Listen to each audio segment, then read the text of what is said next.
Okay, we are live. We are.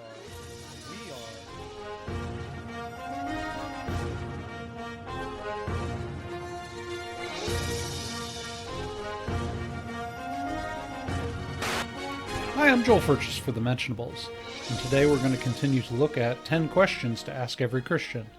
Here's the next question. How do you explain the multiple impossible things in the Bible? I mean, everyone knows it's impossible for a dead person to come back to life. Have you ever witnessed a walking dead person?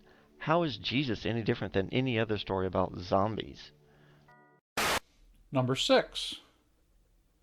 Firstly, if one allows for a creator God who designed natural law and is able to supersede the laws he created, this is reconcilable. Secondly, it's entirely possible that some of the impossible things in the Bible are being misread by 21st century readers and would have been understood differently by the readers of the time in which they were written. This was a high context culture in which readers would be very familiar with the characters and events being written about. And such familiarity would make the references understood in light of that knowledge we do not have access to. Finally, the ancients were just as aware we are that people do not rise from the dead. This is what makes this event significant, because it became an easily recognized indication that Jesus was who he said he was, and validated his message. And, as we have said before, if God is creator of natural law, he has power over it. How do you explain multiple miracles scattered throughout the Bible? A man resurrecting from the dead. These are all things that we would throw out, right?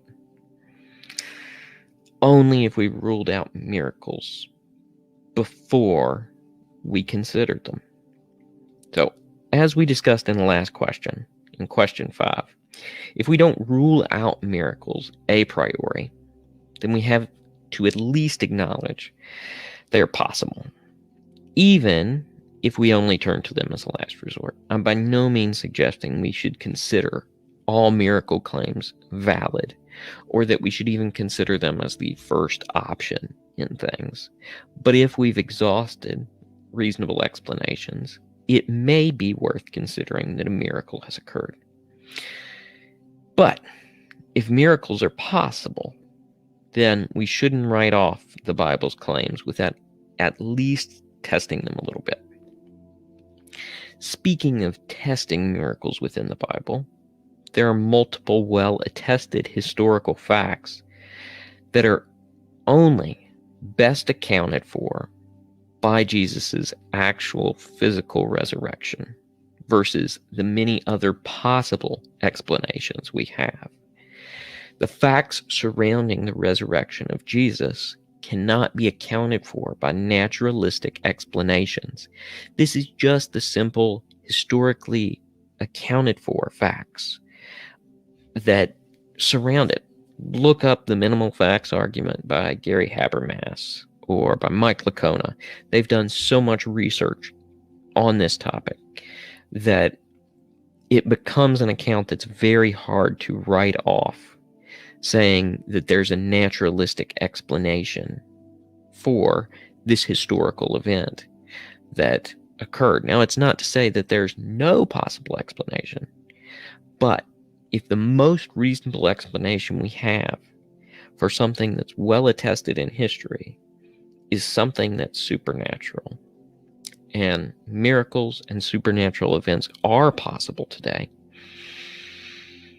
then perhaps we should consider that. How is Jesus different than zombie stories?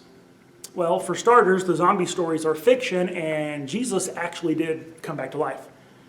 See, this question is confusing this idea of impossible with just unusual, abnormal, things that don't normally happen, right? Impossible, for something to be impossible, it requires a logical contradiction. Something like a square circle or a married bachelor, right? You're not going to find those things because they are impossible. But there's nothing impossible about a creator of life itself and of all things being able to bring someone back to life. There's nothing impossible about that. So if God exists, and all the evidence seems to say he does, then a resurrection of Jesus, that's no big deal.